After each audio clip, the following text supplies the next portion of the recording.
तो बच्चों हम बात कर रहे थे किसके बारे में? ओम्स लॉ के बारे में। किसके बारे में बात कर रहे थे? Ohm's law.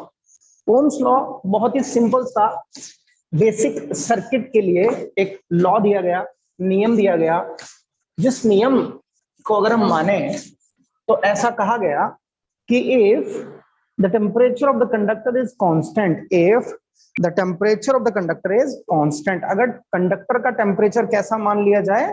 कांस्टेंट मान लिया जाए। वायर का टेम्परेचर मान लीजिए, कंडक्टर का टेम्परेचर मान लीजिए, कोई भी एक डिवाइस है उसका टेम्परेचर अगर हम कैसा मान लें प्यारे बच्चों? कांस्टेंट। ठीक, क्या मान लें? कांस्टेंट। तो उस वायर में सपोज करिए ये हमारे पास कंडक्टर है, सपोज करिए हमारे पास क्या है? कंडक्टर है इस तरह से। ओके, ये हमारे पास सेल था, ठीक, और ये हमारे पास छोटा सा एक की है। यहाँ पर क्या है? की है। आई होप अच्छे से दिखाई दे रहा है। ये प्रोवाइड कराता है, सेल प्रोवाइड कराता है voltage, and V is equals to कितना होता है? Work done with respect to charge. हम लास्ट क्लासेस में पढ़ा चुके हैं, जिन्होंने नहीं पढ़ा है वीडियोस चेक कर सकता है। ये है बच्चों की, ठीक है, और ये हमारा कंडक्टर। सपोज कीजिए इसमें करंट फ्लो रहा है, कितना आया? मैंने आपको बताया था करंट की दो डायरेक्शन होती है। एक होती है कन्वेंशनल करंट की डायरेक्शन, जो हम अज्यूम करके चलेंगे कि current flows from higher potential to lower potential. ठीक, इलेक्ट्रॉन की जो डायरेक्शन होती है, इलेक्ट्रॉन जिस डायरेक्शन में मूव करता है उसको हम बोलते हैं इलेक्ट्रिक या इलेक्ट्रॉनिक करंट। क्या बोलते हैं? इलेक्ट्रिक या इलेक्ट्रॉनिक करंट। प्यारे बच्चों, इतनी बात समझ में आ गई? ठीक है। तो ओम्स लॉ क्या कहता है कि सपोज कीजिए इस कंडक्टर का अगर टेम्परेचर क्या है? टेम्परेचर कांस्टेंट है। टेम्परेचर क्या है? कांस्टेंट है। ओके, तो voltage provided at the terminal of this conductor, suppose कीजिए पॉइंट ए है और ये पॉइंट क्या है? बी है। तो वोल्टेज कहां प्रोवाइड की जा रही है? बिटवीन ए एंड बी, क्योंकि ए पॉइंट से पॉजिटिव टर्मिनल कनेक्ट है सेल का और बी पॉइंट से नेगेटिव टर्मिनल कनेक्ट है सेल का। Clear? This voltage is directly proportional to the current flowing inside the conductor. This voltage is directly proportional to the current flowing inside the conductor if the temperature of the conductor remains constant. ठीक है। अब sir temperature क्यों constant है, इसके बारे में जरा सा हम थोड़ी देर में बात करेंगे, बाद में बात करेंगे, क्योंकि पहले चीजों को समझ लीजिए, उसके बाद अच्छे से सारी कहानी समझ में आ जाएगी कि टेम्परेचर क्यों कांस्टेंट रखा जाता है। और अगर टेम्परेचर कांस्टेंट नहीं होगा प्यारे बच्चों तो ओम्स लॉ वैलिड नहीं होगा, वेरीफाइड नहीं होगा, ध्यान रखिएगा।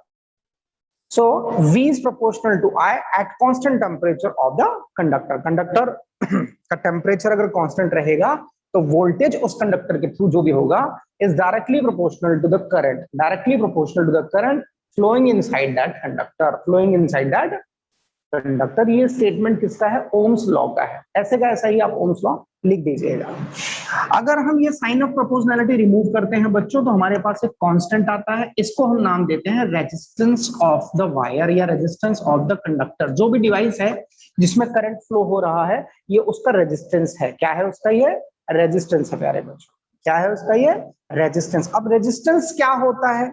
रेजिस्टेंस का मतलब बेसिक सिंपल सी बात करें तो रेजिस्टेंस का मतलब होता है it is the oppose of या opposition of electric current, oppose of current, ये बेसिकली अपोज ऑफ करंट, ऐसा हम कह सकते हैं कि करंट को जो क्या करे? अपोज करे। रियल में करंट को क्या करे? अपोज करे। और करंट को कैसे अपोज करेगा प्यारे बच्चों? करंट को अपोज करेगा जब इलेक्ट्रॉन की मूवमेंट में कोई रुकावट आएगी। सिंपल है। करंट कैसे फ्लो होता है? चार्ज फ्लो होता है तो करंट फ्लो होता है। कौन से चार्ज? इलेक्ट्रॉन।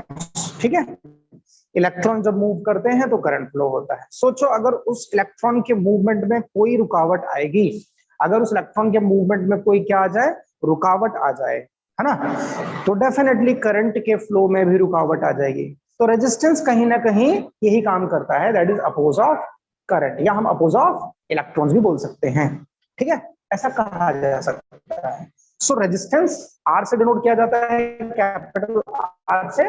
इस रेजिस्टेंस का जो एसआई यूनिट होता है प्यारे बच्चों, रेजिस्टेंस का जो एसआई यूनिट होता है वो होता है ओम। क्या होता है? ओम। सिंबॉलिकली इसको ऐसे लिखा जाता है, देखिए ये है ओम। ठीक है, ओम। ओमेगा बेसिकली, ओमेगा, ओमेगा इसका सिंबल का नाम है ओमेगा, इसको कहा जाता है ओम। ठीक है, OHM, इसको नाम दिया जाता है ओम सिंबॉलिकली। यानी अगर मैं कहूं कि कुछ इस तरह से लिखा हुआ है, ध्यान से देखिए, ये है 10 ओम, इसका मतलब इसका रेजिस्टेंस कितना है, 10 ओम है। क्या दिया गया है, रेजिस्टेंस दिया गया है। यानी आप क्या कीजिए, सिंबल से समझने की कोशिश कीजिए कि कौन सा फिजिकल क्वांटिटी आपको दिया गया है। आप क्या कीजिए, सिंबल से समझने की कोशिश कीजिए कि कौन सा फिजिकल क्वांटिटी आपको दिया गया है। कुछ इस तरह से लिखा है तो समझ लीजिएगा रेजिस्टेंस दिया गया है, ऐसे लिखा है तो समझ लेना वोल्टेज दिया गया है, ऐसे लिखा गया है तो समझ लेना करंट आपको दिया गया है। आप समझ पा रहे हैं? प्रतीक मखदूम भाई बार बार ज्वाइन हो रहा है, तसा करूँ तो 10 ओम, 10 वोल्ट, 10 एम्पियर, इतनी बात समझ में आ गई बच्चों? ये क्या है, रेजिस्टेंस है, ये क्या है, वोल्टेज है, ये क्या है, करंट है। इतना बात अगर समझ में आ गया है तो प्लीज से एक कमेंट आप बच्चे कर दीजिए कोई भी। तो ये हमारा Ohm's law, V is equals to I R, ये स्टेटमेंट है इसका mathematically, that V is equals to I into R। V क्या है, voltage across the terminal of the conductor, I क्या है, current flowing inside the conductor, R क्या है, resistance of the conductor, R क्या है, resistance of the conductor. Tisha thank you, okay. तो ये चीजें समझ में आ गई, यहां से हमें एक फॉर्मूला मिला, that is V is equals to I into R। ठीक, यहां तक बात क्लियर है? इसके बाद प्यारे बच्चों, यहीं से आपसे छोटे छोटे न्यूमेरिकल्स पूछ लिए जाते हैं, यहीं से आपको छोटे छोटे न्यूमेरिकल्स पूछ लिए जाते हैं। क्या पूछ लिया जाता है, छोटे छोटे न्यूमेरिकल्स पूछ लिए जाते हैं। कैसे पूछ लिया जाता है, जैसे फॉर एग्जांपल इसको मैं कर लेता हूं। फॉर एग्जांपल आपको बोलेगा कि भाई किसी भी कंडक्टर में कितना वोल्टेज दिया गया है, मान लो 10 वोल्ट दिया गया है, हाँ, और उसमें करंट कितना फ्लो हो रहा है, मान लो 2 एम्पियर फ्लो हो रहा है, तो बताइए उसका रेजिस्टेंस कितना। तो यहां से रेजिस्टेंस निकाल सकते हैं V अपॉन I से, या करंट निकाल सकते हैं V बाय R से। तो ये तीनों फॉर्मूले यहीं से बन जाते हैं। इसी रिलेशन से हम तीन फिजिकल क्वांटिटी को कैलकुलेट कर सकते हैं बच्चों। बहुत ही बेसिक सा formula, V is equal to I into R। I कितना, V बाय R, और R कितना, V बाय I। एक बात यहां पर बहुत दिमाग में बैठा लीजिएगा, क्या कि जो करंट है वो इनवर्सली प्रोपोर्शनल टू आर है, ये बात एकदम सत्य है 100%।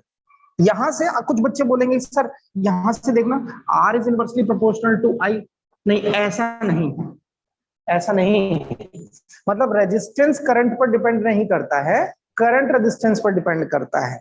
इसका क्या मतलब हुआ, इसका मतलब ये हुआ प्यारे बच्चों कि अगर किसी भी कंडक्टर का रेजिस्टेंस चेंज हो गया, अगर किसी भी कंडक्टर का, वायर का, डिवाइस का रेजिस्टेंस चेंज हो गया, तो 100% उसका करंट, उसके थ्रू जो भी करंट फ्लो हो रहा था वो चेंज होगा। 100% उसके थ्रू जो भी करंट फ्लो हो रहा था वो चेंज हो जाएगा। लेकिन अगर किसी वायर के थ्रू करंट चेंज हुआ है, क्या हुआ है, करंट चेंज हुआ है, तो इसका मतलब ये बिल्कुल भी नहीं है कि उसके थ्रू रेजिस्टेंस चेंज होगा, ऐसा बिल्कुल भी नहीं है, ध्यान रखना। क्यों, क्योंकि रेजिस्टेंस करंट पर डिपेंड नहीं करेगा, करंट पर डिपेंड नहीं करेगा। रेजिस्टेंस क्या है, internal property of a conductor, लिख लीजिए बोल्ड लेटर में, it is the internal property of a conductor. ये कंडक्टर की शेप, साइज, कॉन्फ़िगरेशन पर डिपेंड करता है, ना कि करंट पर। यानी रेजिस्टेंस पर कोई इफेक्ट नहीं पड़ता करंट के बढ़ने या घटने का। करंट कैसे बढ़ेगा, सिंपल सी बात है, वोल्टेज बढ़ा दो करंट बढ़ जाएगा, वोल्टेज घटा दो करंट घट जाएगा। क्योंकि वोल्टेज और करंट में कैसा रिलेशन पाया, ओम्स ने, इसी पे तो ओम्स लॉ दिया गया ना, तो ओम्स ने कैसा रिलेशन पाया करंट और वोल्टेज में, that is directly proportional. Okay, voltage increase current increase, voltage decrease current decrease, simply voltage he current बना रहा है, ध्यान रखिएगा। वोल्टेज ही वो एक्सटर्नल एनर्जी है, एक्सटर्नल सोर्स है, एक्सटर्नल फोर्स है, जिसकी वजह से करंट फ्लो हो रहा है कंडक्टर के अंदर, जिसकी वजह से करंट फ्लो हो रहा है कंडक्टर के अंदर। यहां तक बात समझ में आ गई, तीनों फॉर्मूले समझ में आ गए, बहुत बढ़िया। अब एक बात समझिए, हम थोड़ी सी चर्चा करेंगे प्यारे बच्चों रेजिस्टेंस पर। क्यों सर, क्योंकि रेजिस्टेंस ही एक ऐसा फिजिकल क्वांटिटी है जिस पर करंट क्या होता है, डिपेंड करता है। रेजिस्टेंस एक ऐसा फिजिकल क्वांटिटी है जिस पर करंट क्या करता है, डिपेंड करता है। अगर मुझे करंट का वेरिएशन देखना, मुझे पहले ये देखना पड़ेगा कि रेजिस्टेंस कितनी तरह से वेरिएट करता है।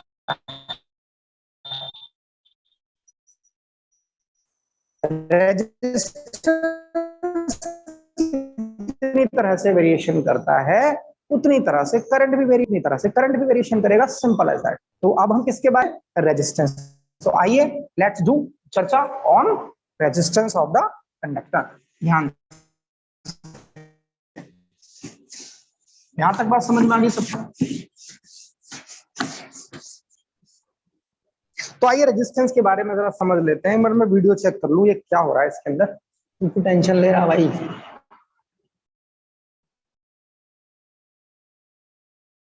रिमाइंडर फॉर्म, ओके, चलो देखेंगे इसको बाद में क्या है इसमें। प्यारे बच्चों, तो हम बात कर रहे हैं किसके ऊपर चर्चा कर रहे हैं, रेजिस्टेंस के ऊपर चर्चा कर रहे हैं। ध्यान से समझ लीजिए, किसके ऊपर, रेजिस्टेंस के ऊपर। बहुत इंपॉर्टेंट है।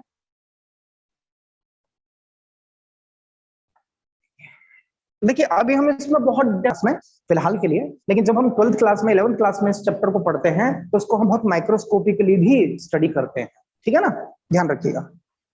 अभी समझ लेंगे आप। देखो ऐसा एक्सपेरिमेंटली, पहले देखो रेजिस्टेंस क्या है। रेजिस्टेंस क्या है, internal property of a conductor. क्या है, internal property, intrinsic property of a device और अ कंडक्टर और अ वायर। ठीक है, इंटरनल प्रॉपर्टी, खुद की प्रॉपर्टी है उसकी। ठीक है, ये करंट पर डिपेंड नहीं करती है। तो किस पर डिपेंड करती है सर, ध्यान से समझिए। So resistance is the internal property of a conductor। प्यारे बच्चों, यस, तो किसी भी वायर का लेंथ अगर आप क्या करें बच्चों, इंक्रीज कर देंगे तो उसका रेजिस्टेंस भी इंक्रीज हो जाएगा। Means resistance is directly proportional to the length of the conductor. बहुत सिंपल सी बात। ये एक ऐसे एग्जांपल से समझ लीजिए कि मान लीजिए आप पानी में चल रहे हैं, है ना, ऐसा समझिए पानी में चल रहे हैं। ठीक है, पानी में चल, बहुत बेसिक सा है, और एक प्लेन रोड है, दो इक्वल पाथ हैं, ऐसा समझिए, यहां से यहां तक ये दो पाथ है, ये पहला और ये दूसरा। ठीक है, ये पहला ये दूसरा। डिफरेंस क्या है, इसमें पानी भरा हुआ है, मान लो नी तक पानी भरा हुआ है, इसमें कोई पानी नहीं है, इसमें रोड बना हुआ है बढ़िया प्लेन रोड।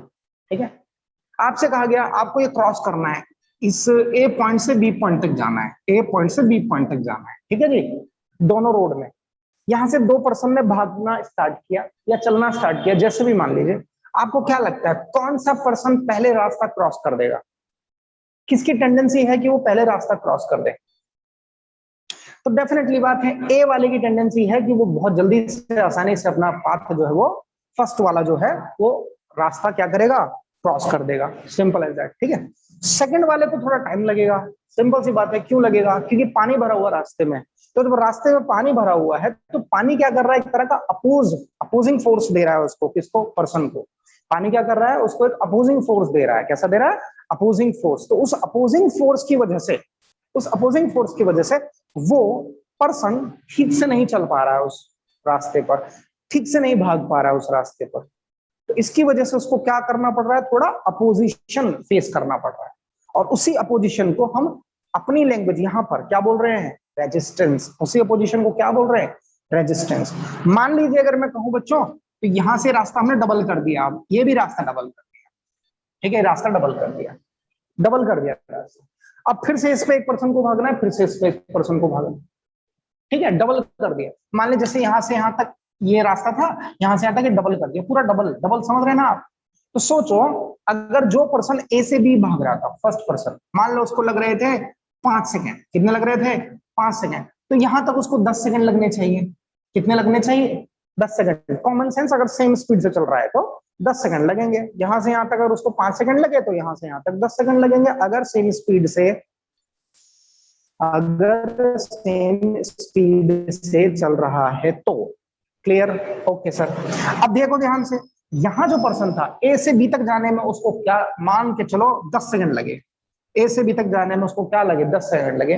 ठीक, तो बेटा बी से सी तक जाने में हो सकता है उसको 15 सेकंड लगे। सर ऐसे कैसे, सेम स्पीड से चल रहा है वो भी सेम स्पीड चल रहा है। देखो अगर सेम स्पीड से, सॉरी, उसकी स्पीड धीरे धीरे क्या हो जाएगी, डिक्रीज होती चली जाएगी। उसका रीजन क्या है, ये अपोजिंग फोर्स बढ़ गया ना, अब ज्यादा हो गया भाई, पहले उसको ए से बी तक ही जाना था, अब बी से सी तक जाना है उसको, तो थक भी जाएगा ना बंदा। आप कहोगे सर ये भी तो थक जाएगा, ये इतना नहीं थकेगा क्योंकि इसके रास्ते में कोई रुकावट थोड़ी है, भागता हुआ चला जाएगा। तो क्या समझे, इसी तरह से अगर मैं किसी कंडक्टर का लेंथ बढ़ा देता हूं, क्या बढ़ा देता हूं बच्चों, लेंथ बढ़ा देता हूं, तो अपोजिशन भी इंक्रीज हो जाता है। लेंथ अगर मैं बढ़ा देता हूं कंडक्टर का तो अपोजिशन भी इंक्रीज हो जाता है, और अगर अपोजिशन इंक्रीज हो गया तो रेजिस्टेंस भी बढ़ जाता है। क्या ये बात समझ में आ गई, that resistance is directly proportional to the length of the conductor. Conductor की लेंथ, अब बिल्कुल सेम एग्जांपल है, अगर आप कंडक्टर की लेंथ बढ़ा देंगे एनी हाउ, कैसे भी बढ़ा दो, ठीक है। अब कैसे बढ़ा सकते हैं सर, करंट कंडक्टर की जो लेंथ है वो कैसे बढ़ा सकते हैं, या तो वायर कनेक्ट कर दो एक और तो लेंथ बढ़ गई, या तो वायर एक और कनेक्ट कर दो तो लेंथ बढ़ गई बेटा, या फिर एक काम करो उसको स्ट्रेच कर दो वायर को तो भी लेंथ बढ़ गई। दो तरीके से तो मेनली बढ़ ही सकती है लेंथ वायर की, ठीक। तो आपके समझ में आ गया, तो रेजिस्टेंस लेंथ के प्रोपोर्शनल है, पहली चीज तो ये। जैसे जैसे लेंथ बढ़ेगा कंडक्टर का, यानी हम यहां बता रहे हैं कि रेजिस्टेंस करंट पर ना डिपेंड करके कौन से फैक्टर्स हैं जिन पे रेजिस्टेंस डिपेंड कर रहा है। तो पहला कैरेक्टरिस्टिक्स, इस पे आपसे क्वेश्चन पता है कैसे पूछा जाता है, what are the factors, what are the factors on which the resistance of a wire depends, explain. तो ये पहला है कि रेजिस्टेंस किसी भी वायर का उस कंडक्टर की, उस वायर की लेंथ पर डिपेंड करता है। क्लियर हो गई बात। चलिए दूसरी बात समझते हैं। दूसरी बात यह है कि resistance is inversely proportional to area of cross section. Resistance of conductor और of a wire is inversely proportional to area of cross section. यहां मैं वर्ड बोल रहा हूं क्या, area of cross section, area of cross section. Cross section क्या है, ये क्रॉस सेक्शन, ये वो सेक्शन है जहां से इलेक्ट्रॉन्स मूव कर रहे हैं। फॉर एग्जाम्पल बच्चों, जैसे कि आप देखिए, इसको इरेज कर लेते हैं, इसको इरेज कर लेते हैं। ये हमारा कंडक्टर है, ध्यान से देखिएगा, ये हमारा कंडक्टर है, ठीक है, या वायर है जो भी मान लीजिए, ये इसका लेंथ L है, ठीक है, और ये है इसका एरिया ऑफ क्रॉस सेक्शन, इसको बोलते हैं एरिया ऑफ क्रॉस सेक्शन, क्योंकि यहां नंबर ऑफ इलेक्ट्रॉन्स हैं इसके अंदर, और ये नंबर ऑफ इलेक्ट्रॉन इसी एरिया ऑफ क्रॉस सेक्शन से क्या होंगे, भागेंगे, है ना, क्रॉस होंगे, तो इसको नाम दिया जाता है एरिया ऑफ क्रॉस सेक्शन। जिस सेक्शन से जितने भी इलेक्ट्रॉन्स हैं वो मूव कर रहे हैं उसको एरिया ऑफ क्रॉस सेक्शन कहा जाता है, ठीक। सोच के देखो, अगर मैं इसको ऐसा कर दूं, मतलब वायर पतला हो गया, मुझे बताना जरा ध्यान से, वायर अब पतला हो गया, पतला कर दिया, थोड़ा पतला दिख रहा है, और इस केस में देखो थोड़ा वायर हमने क्या कर दिया, वाइड कर दिया, देखो फर्क देखो, डिफरेंस देखो आप, ठीक है। मुझे ये बताइए कि ये वायर 1, ये वायर 2, सपोज इसको बना लेना, एडजस्ट कर लेना, सीधा दिख रहा है ना, सीधा नहीं दिख रहा है, सीधा बना लेना इसको, सिलेंड्रिकल बिल्कुल। मुझे बताइए कि वायर 1 या वायर 2, किस वायर में इलेक्ट्रॉन्स को इस एरिया ऑफ क्रॉस सेक्शन से बाहर आने में दिक्कत होगी, परेशानी होगी। सिंपल सी बात है, 2 में परेशानी होगी नंदिनी, ऐसा नहीं, ध्यान से देख बच्चे, कंडक्टर है ना, आप जिस रूम में बैठे हैं, मैं बोल रहा हूं वहां से इन और आउट होने के लिए देयर इज अ डोर, क्या है, डोर है ना। सोचो अगर उस डोर को छोटा कर दिया जाए, उस डोर को छोटा, जहां से इलेक्ट्रॉन्स निकलेंगे, यस रिफा, थैंक यू, गुड, जहां से इलेक्ट्रॉन्स निकलेंगे उस डोर को छोटा कर दिया जाए, तो इलेक्ट्रॉन्स को निकलने में दिक्कत होगी ना बेटा। वहां से अगर 10 इलेक्ट्रॉन, 50, 100, 1000 इलेक्ट्रॉन निकल रहे हैं एक साथ, तो उनको निकलने में तो दिक्कत होगी ना, समझ पा रहे हैं आप। तो यानी एरिया ऑफ क्रॉस सेक्शन यहाँ क्या हो गया है, कम हो गया है, और यहाँ एरिया ऑफ क्रॉस सेक्शन क्या हो गया है, ज्यादा हो गया है।